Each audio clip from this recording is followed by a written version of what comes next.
이종배 시의원님 나오셨습니다. 안녕하세요. 안녕하십니까. 잘 계셨습니까? 예, 잘 계셨습니다. 예.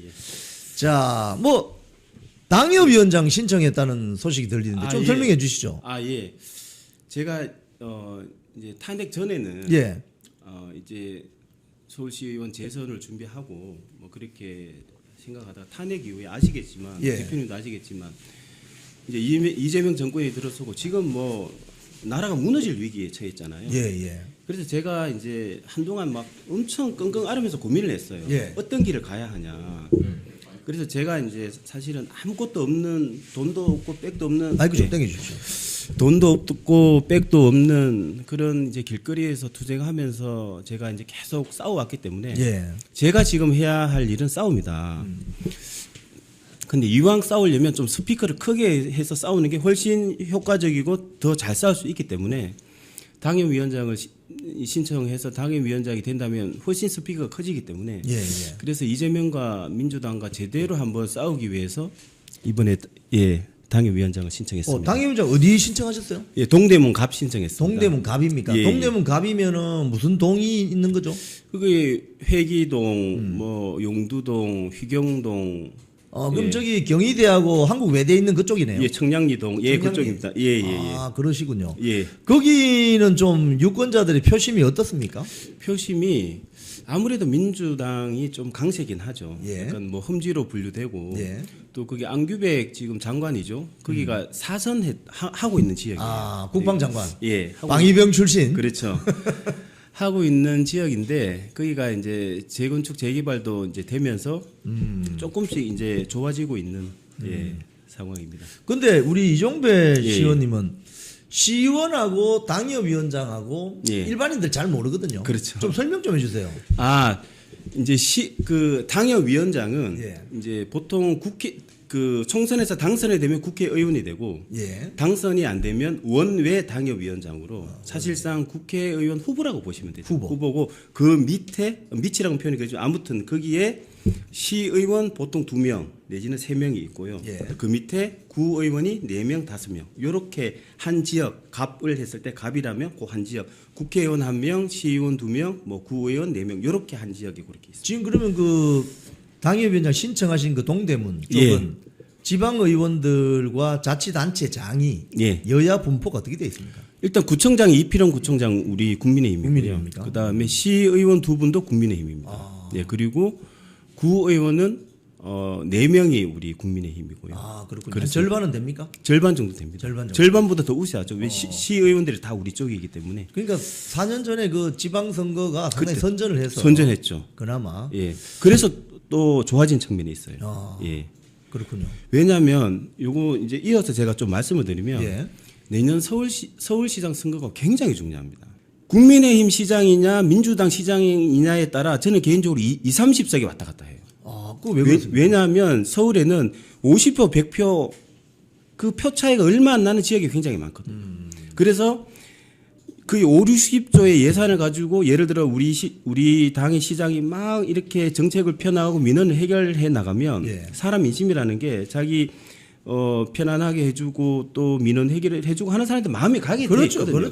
그런 걸 할 수가 있다는 거예요. 우리 당들. 근데 박원순 동안 10년 동안 해왔기 때문에 서울이 계속 선거만 하면 5석, 6석이잖아요. 그런데 지금 오세훈 시장이 오면서 많이 좋아졌는데 내년에 그래서 우리 국민의힘 시장이냐 민주당 시장에 따라 저는 개인적으로 20, 30석이 왔다 갔다 하기 때문에 거기는 무조건 이겨야 되는 지역이고 표 대결이 굉장히 치열하죠. 50표, 100표 이런 우리 시의원 중에도 뭐 60표로 이긴 사람도 있어요. 그래요? 그래서 뭐 100표로 이긴 사람도 있고 500표로 이긴 사람도 있고 그렇기 때문에 굉장히 박빙이기 때문에 여기에 시장이 어느 당이냐, 시구의원이 어느 당이냐가 굉장히 중요합니다. 그래서 내년 제일 중요한 게 서울시장 선거이기 때문에 어떤 일이 있어도 서울시장 선거는 무조건 이겨야 총선도 우리가 해볼 만한 싸움이다. 그렇게 말씀드릴 수가 있죠. 그래서 요거 읽어주시면 말씀하십시오. 그래서 어떤 게 있냐면 동대문도 제가 이제 선택하게 된 배경이 뭐냐면 저는 이제 요거 쭉 보니까 이제 이렇게 보이더라고요. 예를 들어서 정청래 대표 같은 경우에는 저희가 보면 괴짜잖아요. 이상하잖아요, 사람이. 마포. 뭐 개딸의 하수인 같고 막 맨날 이상한 얘기 하잖아요. 근데 계속 마포에서 당선되고 있어요. 왜 그러냐 하면 제가 이제 가만히 분석하니까 일단은 이제 선명한 자기 진영의 목소리로 자기 지역에 있는 지지층을 모아놓는 거죠. 그리고 지역에 가면 그 정청래가 그렇게 잘할 수가 없대요. 그 시의원이 얘기를 하더라고요. 완전 딴판이래요. 그러니까 지역의 주민들은 화면에 보이는 거랑 다르게 지역에서 잘하니까 이제 중도 뭐 무당층까지 표심을 하니까 서울은 이제는 그렇게 가야 됩니다. 중앙에서 싸울 때 선명하게 싸우고 그래서 우리 지지층한테 지지를 확실하게 받고 또 지역에서는 민원 해결하고 그 낮은 자세로 주민들 만나고 하면 그 표들이 모아져야 저는 서울에서 당선이 가능하다. 그래서 저는 이제 계속 전면에서 싸우지 않습니까? 예. 싸우고 지역에 가서는 제가 지역 활동을 한 3년 반 서초에서 했었기 때문에 지역에 가서는 낮은 자세로 민원 해결하고 주민들 만나고 낮은 자세로 그렇게 부지런히 다니면 동대문도 해볼 만한 지역이다라고 생각하고 하나 좀 말씀드리고 싶은 게 동대문의 수건 사업이 뭐냐면 시립 동대문 도서관이에요. 그게 도서관, 시립 도서관. 시립 도서관인데 그게 거점별로 짓고 있었는데 그게 한 2천억 사업이 엄청 큰 사업입니다. 크네요. 수건 사업인데 그래서 제가 동대문 갑에 지원을 하고 그래서 동대문 도서관이 제가 또 문화체육관광위원회라 가지고 우리 소관 또 업무예요. 서울시 의회. 그렇죠. 그래서 불러가지고 어떻게 됐냐 그러니까 그게 보류가 돼가지고 무산될 위기에 있는 거예요. 투자 심사를 받아야 되거든요. 그 투자 심사에서 보류가 돼가지고 무산될 위기에 처해 있는 걸 제가 거기 이제 제 상임이 이제 소관 업무니까 거기 서울시 관계자를 불러가지고 이거 꼭 있어야 된다. 이번에 안 되면 이건 앞으로 영원히 못하는 거다. 한번 무산돼 버리면 그래서 설득하고 협의하고 해가지고 결국은 투자 심사를 통과했어요. 통과했어요? 했습니다. 그렇군요. 예, 그래서 저는 이렇게 지역 민원 해결하고 수건 사업도 어떻게 해결해야 되는지를 의정 활동을 했기 때문에 알고 있기 때문에 지역에서도 저는 지지받을 자신이 있다라는 말씀을 드리고 싶습니다. 동대문 서울 시립 도서관은 1번 찍는 분이나 2번 찍는 분이나 다 좋은 겁니다. 맞습니다. 이거는 다 좋은 거니까 오해하지 마시고. 예. 근데 이제 이 동대문구에 지금 이번에 당협위원장 이게 동대문 뭐 갑을이 있습니까? 갑을 있죠. 지금 신청하신 곳은? 저는 갑이고요. 갑입니까? 민주당은 안규백 의원이고 을은 우리 김경진 위원장이 있는 지역입니다. 거기 그러면 장경태. 이 동대문 갑에 그럼 다른 분들은 뭐 지원 안 하세요? 한 분. 있어요? 예. 한 분 하셨고. 그러시군요. 한 분, 예. 그럼 뭐 2대1입니까? 예, 2대1입니다. 그렇군요. 그럼 뭐 지금 여러분들 아시는 것처럼 이종배 시의원님은 고발 황제입니다. 고발 왕은 오상종 단장이고 이종배 시의원님께서 각종 이 고발 사건 이렇게 담당하셨는데, 근데 개인적으로 제가 이거 한번 여쭤볼게요. 아니 뭐 심야에 대리운전 많이 하셨다던데 그 이야기 좀 해주세요. 대리운전이 어떻게 되냐면 처음에는 제가 이제 2016년부터 시민사회단체 활동했는데 그래서 제가 이제 돈 3만 원 가지고 올라왔어요. 그러니까 생활비도 없고 하니까 처음에는 한 번 정도 이제 단체에서 지원을 조금 해주다가 뭐 그 다음부터는 지원이 안 돼가지고 나중에는 그래 이제 집에서 손도 벌리고 이렇게 막 꾸역꾸역 해오다가 나중에는 이제 도저히 안 되니까. 처음 꽃 배달 알바를 했어요. 꽃 배달. 그 호루 이래 차 있잖아요. 운전해가면서 이제 화환 같은 거 2개 이제 짊어지고 예식장에 배달하고 또 상가집 그 장례식장 배달하고 그런 일을 하다가 그 동료 그 아시는 지인이 대리운전이 괜찮다는 거예요. 그래서 대리운전을 2019년부터 해가지고 꽤 오래 했죠. 한 4, 5년 했죠. 그래서 밤에는 대리운전하고 낮에는 그래서 한 2시 되면 피크가 언제냐면 9시부터 2시까지가 제일 피크예요. 밤 9시부터? 예, 대리운전은. 그럼 2시부터는 없어요, 손님들이. 그럼 2시에 PC방 들어가서 고발장 막 쓰는 거죠. 고발장 써서 새벽 첫 차로 집에 와서 씻고 아침에 고발장 접수하고 낮에 좀 자고 또 대리운전 하러 나가고 이 생활을 한 4, 5년 정도 했었죠. 아니 이런 사람들 좀 공천 줘야 되는 거 아니냐고. 정말 저는 이런 대목에서는 솔직하게 말씀드립니다. 이런 사람들 왜 공천 그동안 안 주지? 뭐 택도 없는 뭐 어디 뭐 낙하산 타고 내려온 저들은 공천 쉽게 받는 것 같던데. 심사 잘하고 있는 것 같습니다. 참네. 지금 그러면 대리운전 좀 더 물어볼게요. 대리운전 그 한 일주일 한 달 하면은 한 얼마 법니까? 제가 이제 막 정말 그 이제 정말 돈이 없을 때는 풀로 막 그냥 하고 막 했을 때는 그럼 밤에 한 몇 건쯤 할 수 있어요? 밤에 한 10건에서 한 20건 정도 하죠. 하고 최고 많이 벌었을 때 한 400만 원. 벌었고 보통 근데 그렇게는 정말 무리해야 되고 보통은 한 200만 원, 300만 원. 그래서 그럼 한 달에. 예. 그렇게 해서 이제 딱 생활비 하면 끝나는 거죠. 예. 그래서 에피소드 하나 말씀드리면 제가 이제 2022년도 시의원 공천 신청할 때 예. 그때 심사비가 뭐 얼마 210만 원인데 저는 그때는 청년이었습니다. 예. 그래서 반 DC에 해가지고 105만 원을 내야 되는데 7만 원이 모자라는 거예요. 허허. 탈탈 끌었는데 예. 그래서 아침에 대리 한 2건 띄우고 충당해가지고 그래서 7만 원 보태가지고 접수했던 아직도 기억이 생생합니다. 야, 그래가지고 이제 결국 시의원은 하시게 된 거 아닙니까, 그죠? 예, 됐었죠. 아, 참. 오늘 이런 스토리 저 시청자님 처음 얘기하죠. 잘 모르실 것 같은데 예. 이렇게 간절하게 지역 정치 하시는 분도 있습니다. 예. 이런 분들이 참 국회의원도 되고 그렇죠. 구청장이 되어야 예. 그 지역의 민생 경제나 민생 이 서민들 생활을 잘 보살필 수 있다고 예. 보는데. 그리고 한 가지 좋았던 게 예. 정말 생생한 민심을 들을 수가 있어요. 다 이제 한 잔씩 대리운전하면요. 그렇죠. 다 한 잔씩 이제 하셨던 분이잖아요. 예. 그래서 아직도 기억에 남는 게 그 코로나 때 엄청 많은 분들이 자살을 하셨어요. 아, 그래요? TV에 이렇게 언론에 안 나와서 그렇지 예. 엄청나게 많은 분들이 자살을 하셨고 예를 들어서 뭐 하루 벌어 먹고 하루 벌어 하루 먹고 사시는 분들은 딱 없어졌잖아요. 예. 일이. 예. 그러면 딴 데 가도 다 없으니까 그 얘기를 하고 그 다음에 엄청나게 그 다음 또 집값 문제도 예. 정말 그 한 30대 분인데 지금 손가락을 자르고 싶다고 할 정도로 문재인 정부를 엄청나게 비판을 하더라고요. 뭐냐 하면 문재인 정부에서 집을 사지 마라 그랬어요. 맞아요. 처음에 그렇잖아요. 그랬거든. 예. 신혼부부인데 엄청 고민을 했대요. 예. 사야 될까 말아야 될까. 그래서 고민하다가 그래도 자기는 문재인 지지자니까 그래도 정부가 사지 말라고 안 샀는데 전세로 갔어요. 그리고 나서 한 3년 만에 그게 2배, 3배 올라버리니까 이제는 무슨 짓을 해도 못 사게 된 거예요, 집을. 그게 언론 보도 난 적이 있어요. 저 예. 목동 아파트에 예. 뭐 이 집을 어떻게 하다가 이제 뭐 불화가 생겼는지 그렇죠. 한 분이 극단적 선택을 해가지고 그렇죠. 보도된 적도 있습니다. 있잖아요. 그건 빙산의 일각이고 그렇죠. 말씀하신 것처럼 그런 사례 많을 것 같아요. 그리고 또 어떤 게 있냐면 집에 이제 두 채 있는 분도 있어요. 예를 한 채 있는데 상속 받으면 그 상속 안 받습니까? 어떡하십니까? 있잖아요. 예.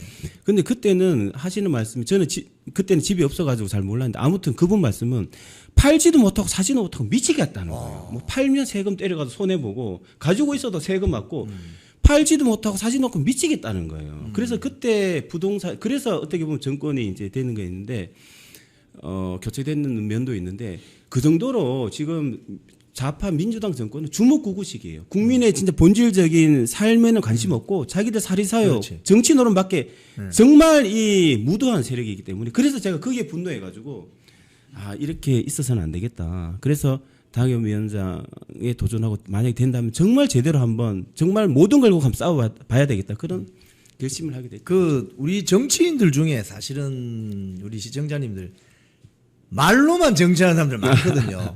근데 이종배 시의원님은 행동으로 정치하는 사람입니다. 뜨거운 가슴에 열정으로 대리운전하고 컵라면 하나 먹고 그 고도장 만들어서 고발장 만들어서 제출하고 오전에 쪽잠 자다가 또 생활 전선으로 나가는. 이야. 에피소드 하나만 더 말씀드려도 예. 될까요?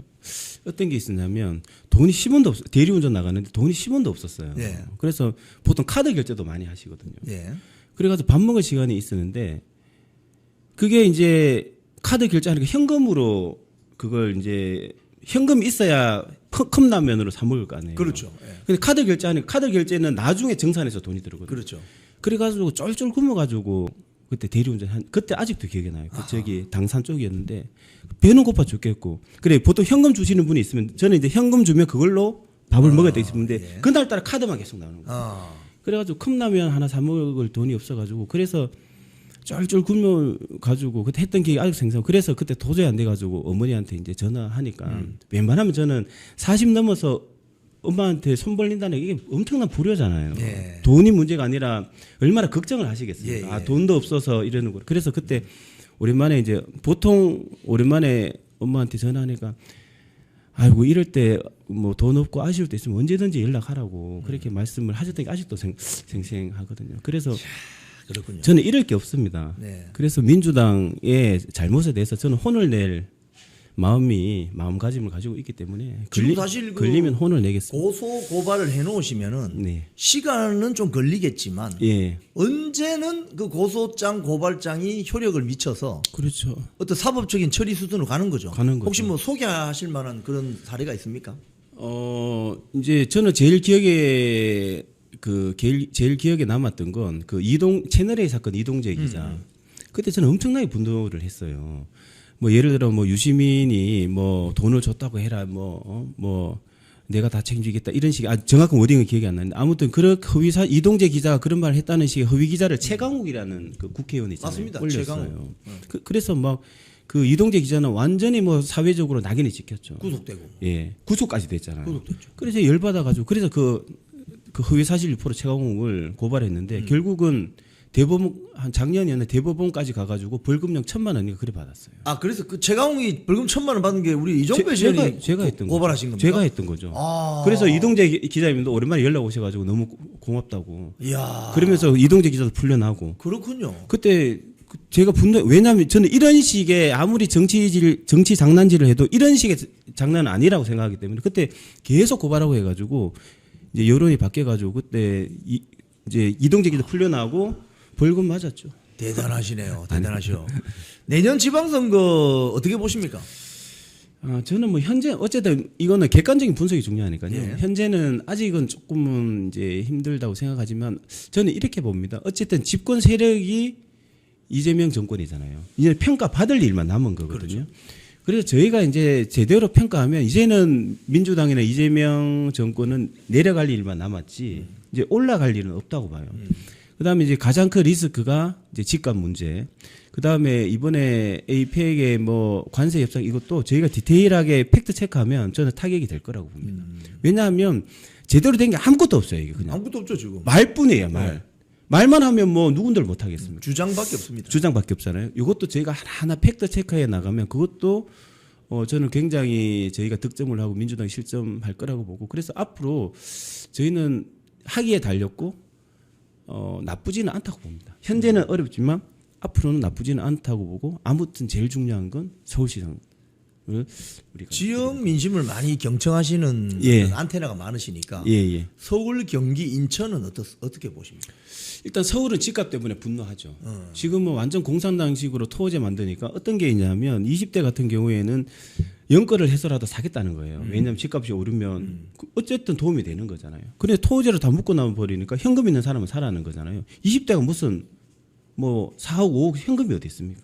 그러니까 이러지도 못하고 저러지도 못하고 20대의 2030의 민심 위반이 엄청나게 지금 심한 상황이고 그리고 그래서 그게 영향을 끼칠 거라고 보고 이제 경기도는 아무래도 좀 많이 거긴 서울이 보수화가 됐다면 거기는 아무래도 좀 진보화가 약간 된 면이 있어가지고 그래서 저는 선택과 집중을 해야 된다고 봐요. 예. 모든 지역을 다 이길 수 없다면 이길 수 있는 지역에 집중적으로 투자를 해가지고 이제 저희가 이제 뺏어 와야 된다고 보고 인천은 어쨌든 유성복 시장님이 계시고 또 이제 시구 의원들도 많이 계시기 때문에 예. 어쨌든 이제 중앙에서 우리가 이제 바람을 타는 게 중요하고 또 그게 시구 의원들도 지금은 진짜 막 전면전으로 가서 유인부라도 나눠주고 적극적으로 이제 해야 되지 않나. 그래서 중앙에 바람을 일으키고 지역에는 지역 현안 해결 뭐 이렇게 가야 되고 지금은 뭐 어쨌든 뭐 전면전을 할 때라고 봅니다.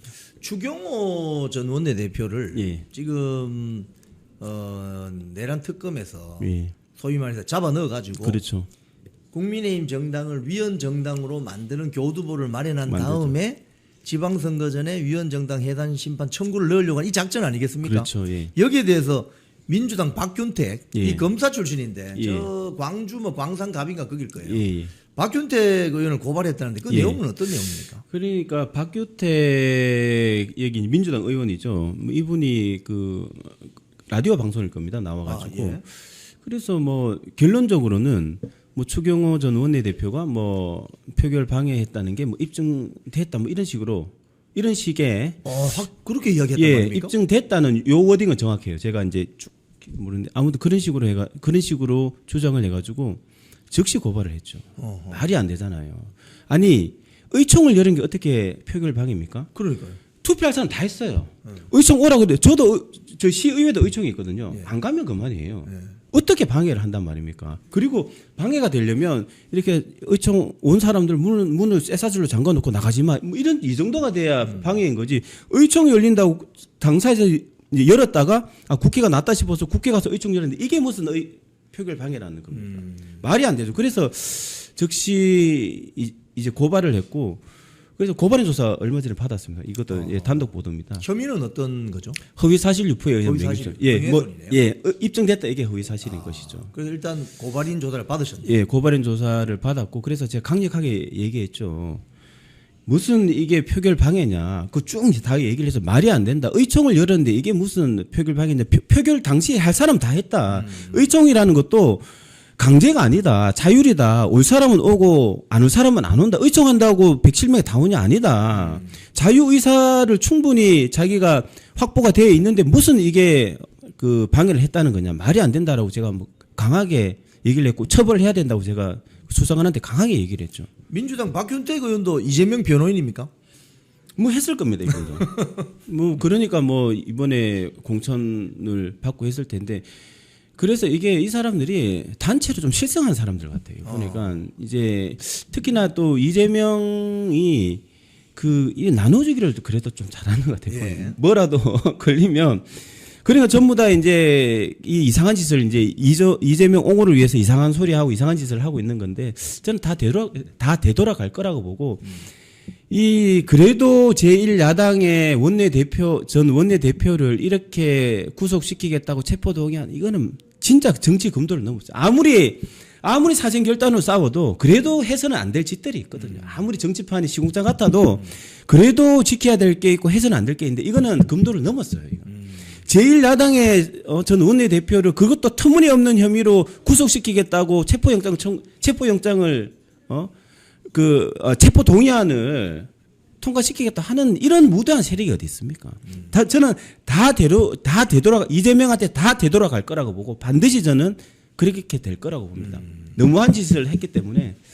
댓글에 와 우리 이종배 시의원님 그 대리운전 하시면서 그렇게 그 고소장 고발장 와 정말 그동안 몰랐다 이런 분도 계시고 깜짝 놀랐다 뭐 응원한다 이런 지지 글이 많이 올라오고 있습니다. 감사합니다. 자 마지막으로 이종배 정치인이 꾸는 꿈 한 말씀 마무리 말씀해 주십시오.